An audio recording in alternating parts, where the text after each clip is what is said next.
एक माणूस होता. बाहेरून सर्व काही ठीक दिसायचं, पण आतून पूर्णपणे तुटलेला.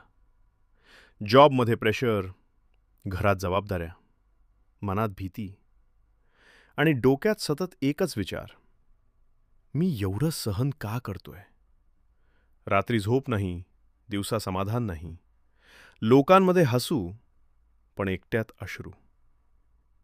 एक दिवस तो पूर्णपणे थकला. शरीर नाही, मन थकलं होतं. तो शांतपणे एका मंदिरात गेला. काही मागायला नाही, फक्त शांतता शोधायला. मंदिराच्या कोपऱ्यात स्वामी समर्थांचा फोटो होता. तो फोटोसमोर बसला आणि पहिल्यांदाच मन मोकळं केलं. तो म्हणाला, स्वामी, मी खूप स्ट्रॉंग राहायचा प्रयत्न करतोय, पण आता नाही जमत. सगळे म्हणतात धीर धर, पण धीर ठेवायलाही ताकद लागते ना.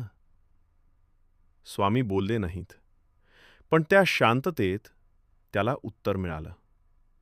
भिऊ नकोस, मी तुझ्या पाठीशी आहे. समस्या संपल्या नाहीत, प्रेशर कमी झाला नाही, पण मनाची अवस्था बदलली. तो आधीसारखा घाबरला नाही, तो आधीसारखा खचला नाही, कारण त्याला समजलं, मी एकटा नाही. जे बदललं ते परिस्थिती नव्हती, विश्वास होता. हळूहळू भीतीचं रूप धैर्यात बदललं, ताणाचं रूप संयमात बदललं आणि त्याला जाणवलं, जेव्हा मन हरतं तेव्हा स्वामी समर्थ आधार देतात.